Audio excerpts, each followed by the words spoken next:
Grandiose décerné au chef de l'État. Père Mbow waa Kaffrine ñooy door a yegg si noonu. waaw xam nga. Kaffrine dafa xaw a sori. ànd ak Jacob Baldé. waaw Kaffrine dafa xaw a sori. waaye fexe nañ ba ñëw heure. ba pare ki nga xamante ne mooy président de la Sen aussi mi ngi noonu arrivé bi. ñu koy ñaanal jàmm yan bu oyof ci kawam. vraiment tàgge bu ne nag dafa am jàppal diw. maanaam loo gis ci àdduna rek day am njiit. bon na ko jiite ci jàmm. ñu joué ko ci jàmm. ki nga xamante ni moom la yàlla may ndam ñu xam ni kii la yàlla may ndam. ñu seeti leneen te di ko ñaanal yan bu oyof ci kawam président Malick Ngom ancien président CNG di Dakar bu daaw jéeg ñun ak moom ñoo àndoon dem siège waaw mu liggéey fa liggéey bu rafet. waaw liggéey bu am solo liggéey boo xamante ni si amul dugg ci néeg amul dugg ci poot lépp lu muy def ci kaw taabal ji la koy teg woo nit ñu ñëw mu leen lii moo am nii la ñuy defale fii lañ jëm encore une fois di ko ñaanal bu baax président Malick Ngom mention spéciale.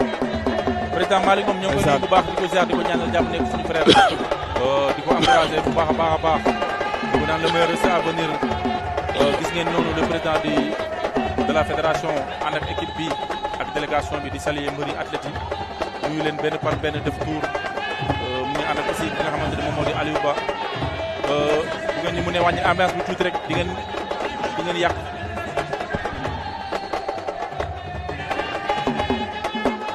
waaw mu ngi noonu ànd ak ki nga xamante ne moom mooy Aliou Ba waaw ak waaw waaw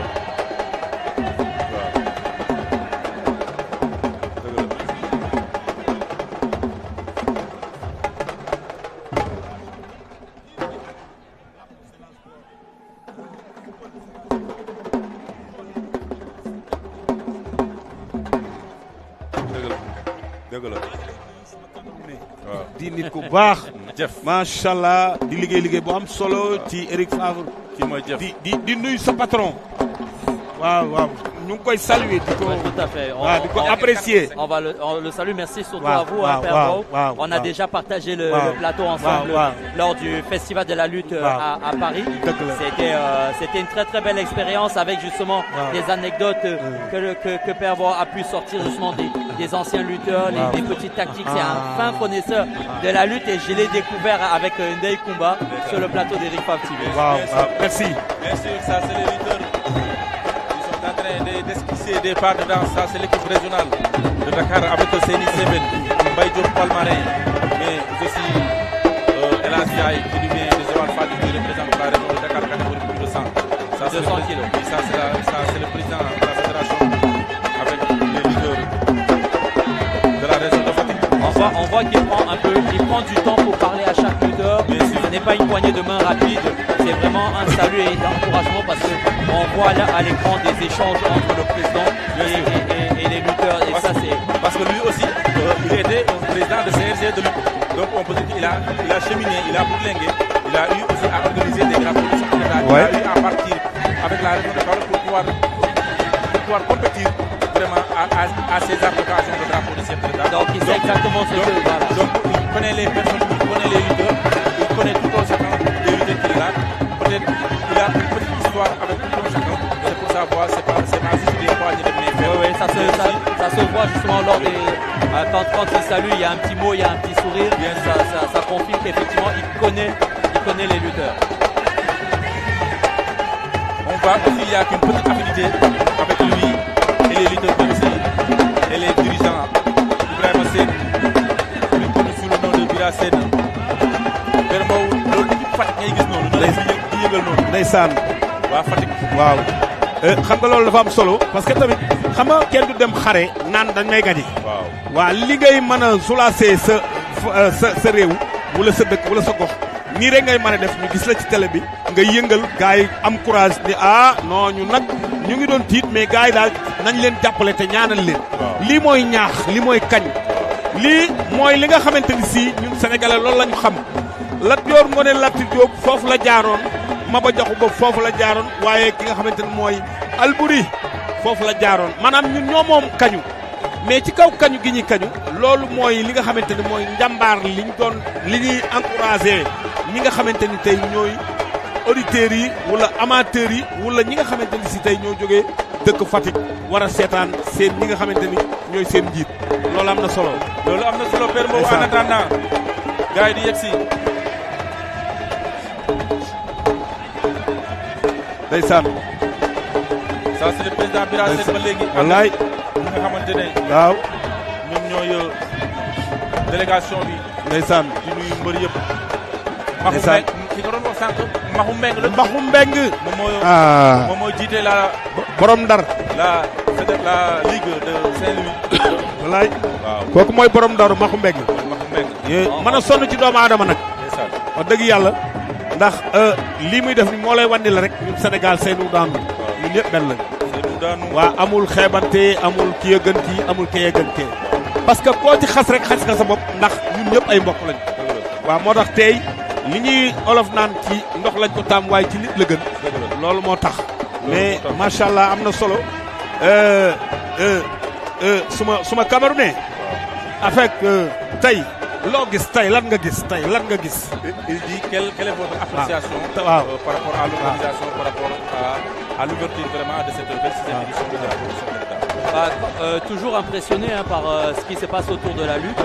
La lutte sénégalaise, ce qui m'impressionne, c'est le côté traditionnel et culturel. C'est la mise en avant de la culture sénégalaise. Il est vrai que la lutte traditionnelle se pratique dans d'autres pays africains, mais la particularité du Sénégal, c'est ce côté culturel vraiment mis en avant par les chants.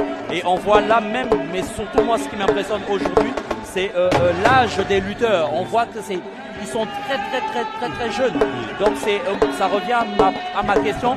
À quel âge on peut commencer justement les lampes, donc lutte sans frappe? Quel est l'âge requis pour commencer la discipline? Bon, juste si c'est chez nous au village, dès que tu as l'âge vraiment de pouvoir tenir sur tes pieds, tu commences vraiment à jouer.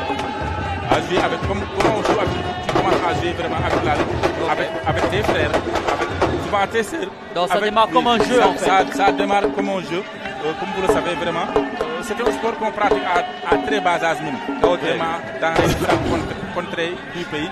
C'est ce qui fait sa particularité, que les jeunes s'y initient très jeunes. C'est pour cela arriver à vers 10 ans, 12 ans, 13 ans, si tu es un amoureux du sport, tu peux être un très bon lutteur à l'âge de 15 ans, 16 ans, voire 17 ans. Comme des lutteurs comme Eumeu Sène, à partir de 16 ans, 17 ans, ils ont commencé vraiment à fréquenter l'arène, à s'intégrer dans l'équipe nationale du Sénégal de lutte. C'est pour cela que vraiment qu'il lui a valu d'être un très grand champion parce qu'il s'est initié très tôt à la lutte sénégalaise.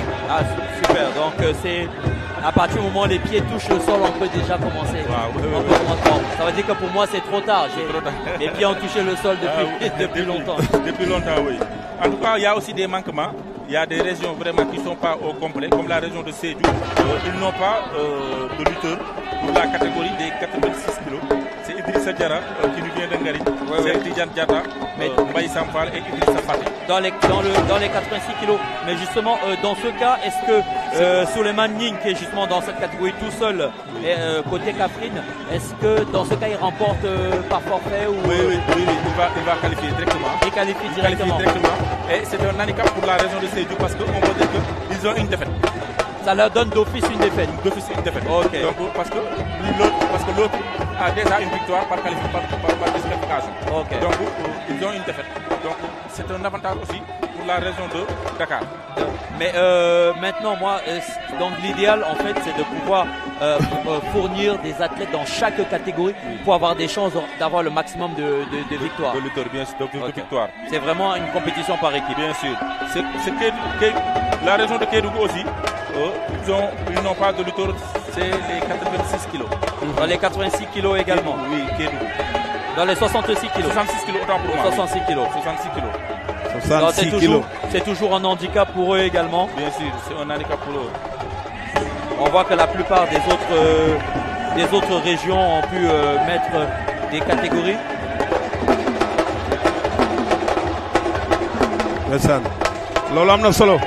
Mais maintenant, sur les 14 régions, est-ce que les 14 régions ont pu être présentes ce soir? Bien sûr.